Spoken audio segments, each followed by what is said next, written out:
हम जो कर रहे हैं वो आपके आंख के सामने है। हम बीजेपी के बी टीम हैं कि नीतीश के बी टीम हैं, सवाल ये है कि यहाँ पर जो दल हैं इनको मुफ्तखोरी की आदत पड़ गई है। भाजपा के डर से लालू को वोट मिल जाता है, लालू के डर से भाजपा को वोट मिल जाता है। जब मुफ्त में आपको शासन करने की आदत पड़ गई, वोट लेने की आदत पड़ गई, तो आपको तो डर ये हमेशा सताएगा कि कोई आदमी अगर खड़ा हो जाए, बिहार की जनता को कोई तीसरा रास्ता दिख जाए तो इन दोनों की मुफ्त की दुकान बंद हो जाएगी। तो बाप बाप दोनों चिल्ला रहे हैं। भाई हमने तो कोई दल नहीं बनाया है, हम तो कहीं वोट नहीं मांग रहे हैं। आप किसी भी सभा में हमको दिखा दीजिए हमने कहा हो कि भाई वोट इनको दीजिए कि मत दीजिए। हम तो ये भी नहीं कह रहे हैं कि उनको वोट मत दीजिए। हम तो खाली जनता को ये कह रहे हैं कि जिन्होंने आपके बच्चों को मजदूर और अनपढ़ बनाया है उनको वोट मत दीजिए। इन लोगों ने तो बड़ा विकास किया है, तो इनको तो खुश होना चाहिए। इन्होंने तो बच्चों को पढ़ाया है, इन्होंने तो बिहार को आगे बढ़ाया है, तो इनको तो सबसे ज्यादा वोट। हम तो उन्हीं का प्रचार कर रहे हैं, हम तो उन्हीं का प्रचार कर रहे हैं कि भाई जिन नेताओं ने भी आपके बच्चों को पढ़ाया, रोजगार दिया, उनको वोट दीजिए। जिन नेताओं ने आपके बच्चों के हाथ से किताब हटाकर खिचड़ी का थाली पकड़ाया, जिन नेताओं ने आपके बच्चों को मजदूर बनाया, उनको ठोकिए, झाड़ू मारकर भगाइए। हम तो नहीं कह रहे हैं किसको दीजिए किसको नहीं दीजिए। तो अगर वो कह रहे हैं कि हम उनके खिलाफ बोल रहे हैं, तो खुद ही स्वीकार कर रहे हैं कि वही वो लोग हैं जिन्होंने यहाँ के बच्चों को अशिक्षित, अनपढ़ और मजदूर बनाया है। मैं तो 2 सवाल है सर। अभी जातीय जनगणना का जो रिपोर्ट आया है उसमें 65% आरक्षण को बढ़ा करके 75% आरक्षण कर दिया। तमाम लोगों का कहना है, जो विपक्ष के लोग हैं, सरकारी नौकरी में तो इसका इजाफा हुआ है, उस हिसाब से नगर निकाय और पंचायत चुनाव में भी आरक्षण को लागू किया है। क्या आपको लगता है? मेरे भाई ऐसा है, पहली बात आप ये समझिए कि इस सर्वे का, ये जनगणना नहीं है, सर्वे है, इसका कोई वैधानिक आधार नहीं है। आरक्षण की जो व्यवस्था बनी हुई है वो सुप्रीम कोर्ट के द्वारा तय की गई है। वो किसी बिहार विधानसभा या किसी भी राज्य के विधानसभा के बाहर की का मामला है। बिहार सरकार अगर उसमें कुछ संशोधन करना चाहती है तो उनको करना चाहिए। अगर देश के कानून के अंतर्गत वो किया जा सकता है, तो मैं बार बार कह रहा हूँ कि जिसकी जो संख्या है, अगर कोई समाज पीछे है तो उसको उसकी भागीदारी मिलनी चाहिए।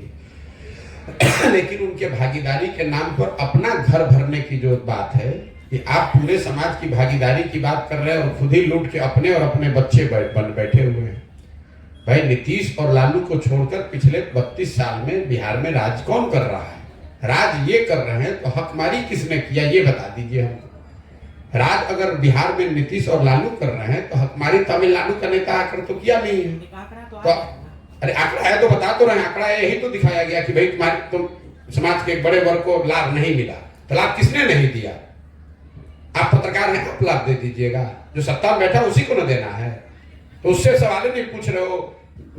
जाना है दाहिने तो जाना है कलकत्ता, बैठ गए हो दिल्ली के ट्रेन पे। अगर समाज की हकमारी हुई है, जो कि दिख रहा है, तो ये हकमारी करने वाले लोग कौन हैं? कौन है ये बताओ? सत्ता में कौन बैठा है? तो बैठे हैं तो उनसे पूछ क्यों नहीं रहे कि सर अगर आप तो 32 वर्ष ये तो आंकड़े आए तो आपको इस्तीफा दे देना चाहिए था। कि आप 32 वर्ष से कह रहे हैं कि हम पिछड़े समाज का भला करने के लिए खड़ा हैं और उन्हीं पिछड़े समाज को आप वंचित करके कुर्सी पर बैठे हैं और 1-2 साल से नहीं 32 साल से बैठे हैं। तो दोष किस पर लगा रहे हो भाई? दोष किस पे लगा रहे हो? दोषी तुम हो, तुम इस्तीफा दो। बिहार का जनता तो खुश है कि हमरे जाति का कितना खुश है भैया? आप कितना राजनीति जानते हो? अभी तो कुछ बरस से पत्रकारिता कर रहे होंगे आप। अगर आपको ज्यादा राजनीति समझ में आता है, हमको तो उतना नहीं समझ है। अभी 4 महीने के बाद चुनाव होगा और जनता खुश है तो इनको बहुत बहुमत से जिताएगी, तभी आपको सामने दिखेगा। सर जिस तरह से पिछला काम है सब लोग भुला दिए, काम है नहीं है जाति जनगणना, जाति सर्वे का जो रिपोर्ट आया, ये आपके दिमाग में ऐसा लगा हुआ है। अब कितने आदमी से दिन में मिलते हैं? हम भी तो सैकड़ों लोगों से मिल रहे हैं। यहाँ जितने लोग आते हैं सैकड़ों लोग, तो हमको कोई नहीं कहा कि भैया हम लोग का जीवन अब सुधरने वाला है क्योंकि जातीय सर्वे हो गया। हमको तो कोई नहीं एक आदमी भी बोला। आपको बोल रहा है तो आपको ज्यादा समझ है। और अगर मान लीजिए कि हमारी गलत समझ है तो इसमें क्या बहस है? 4 महीने के बाद चुनाव होगा, बिहार की जनता बहुत खुश है, कि भैया सर्वे हो गया, अब हम लोग अमेरिका बन गए, अमेरिका बनने वाले हैं, हम लोग का जीवन सुधरने वाला है, तो सब लोग मिलकर नीतीश कुमार को वोट देगा।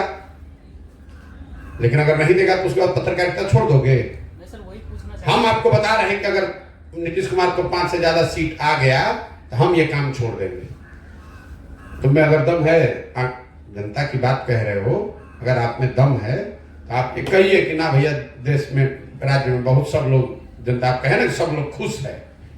वो लोग चाहते हैं कि हमारी जाति का बने, वो लोग अरे विकास नहीं दे सकते। आप लोगों के, आप प्रवक्ता हैं, आप समाजशास्त्री हैं, लोग का सर मानसिकता है सर। मानसिकता को आप कितना जानते हैं? आप अपना मानसिकता आपको पता नहीं है, लोग का मानसिकता बता रहे हैं।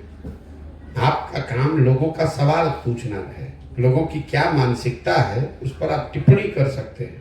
लेकिन इतने विश्वास से कि लोग क्या सोचते हैं अगर आप ही को मालूम है तो आप ही को सब मालूम है, फिर हमसे पूछने की जरूरत क्या है? हम तो वही बताएंगे जो हम समझते हैं। हम ऐसा समझते हैं कि जातीय सर्वे से अगर कुछ हुआ है तो वो नीतीश कुमार का नुकसान हुआ है। जिसकी संख्या ज्यादा बताई गई वो लोग कह रहे हैं कि भैया हमको भागीदारी दो, क्यों नहीं दे रहे हो? जिसकी संख्या कम बताई वो कह रहा है भैया हमारा संख्या इन्होंने कम कर दिया। दोनों ओर से लोग मारेंगे इनको और चुनाव परिणामों में आपको देखिएगा कि क्या होता है। सर, सीट शेयरिंग को लेकर के सीपीआई के मंच से नीतीश कुमार ने कहा था कि अब कांग्रेस को कोई ध्यान नहीं है, 5 राज्यों के चुनाव में लगे हुए हैं और सीट शेयरिंग का कोई। देखिए नीतीश कुमार का मैं बार बार आपको कह रहा हूँ, नीतीश कुमार को आप लोग जितना बड़ा नेता बताते हैं बिहार में बैठ के, हम भी तो देश की राजनीति थोड़ा बहुत समझते हैं।